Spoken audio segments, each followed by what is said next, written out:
We're in Caesar's Palace in Vegas.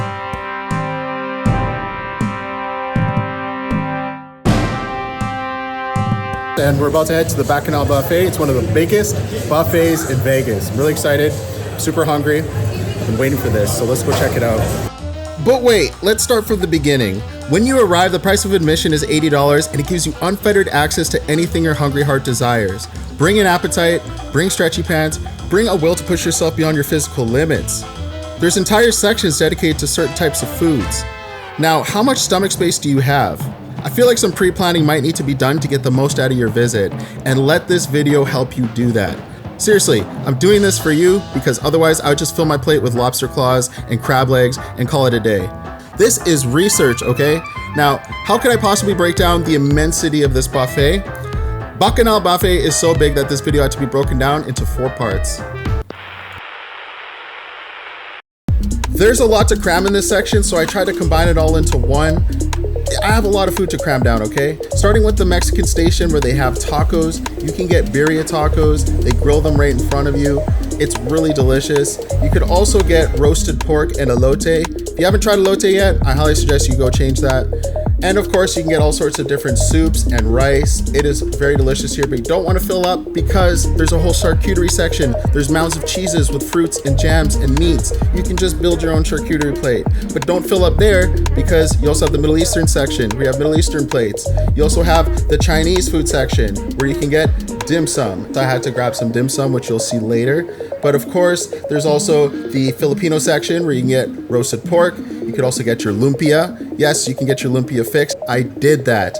So on my plate, I have all sorts of different foods. I have scallops. I have, just a mishmash of stuff. I have the taco, lumpia, and some dim sum. Why not? These are just small little pickings because there's a lot of other stuff to cover. So yeah, everything was delicious. I especially like this taco. I didn't get the consomme though.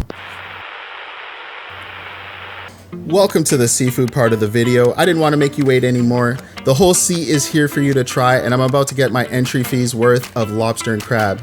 They give you everything here. You can get oyster Rockefeller. You can get crab legs, both hot and cold. They have shrimps. They have entire seafood boils as well as lobster boils. You can get snails. You can get prawns. You can get lobster claws. And I had to try a bit of everything, as you can see here. Everything was delicious. I'm a big seafood fan, and so I was excited to dig into the lobster claw first. It was extremely meaty, came apart nicely. They pre-cut it for you, so you have to do none of the work. And they give you a little cup of clarified butter that you can dunk it in. It's buttery from the butter, it's sweet from the meat of the claw. It is absolutely delicious.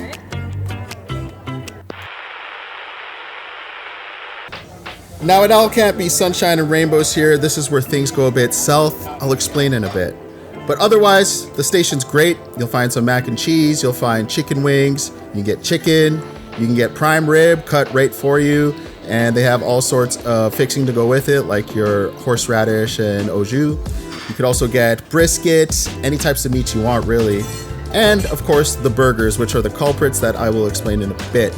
But this is my plate, and by now I've hit my second wall, but I'm pushing through for you. Bone marrow was up first. You just scrape that meat jelly onto the crostini and enjoy your life. This is actually really good for you, apparently, and the texture may not be for everybody, but it is extremely delicious once you get accustomed to it. Okay, the prime rib was also very good. It gets a nice drizzle of that au jus. But let's talk about these sliders. Now, I know you Americans like your burgers medium rare. Trust me, I do too. But I took one bite out of this thing and it moved back at me. Needless to say, I didn't finish it, and I think it's time for dessert. If you have any shred of willpower or any ounce of stomach space left, then the dessert section will surely be that final nail in your coffin.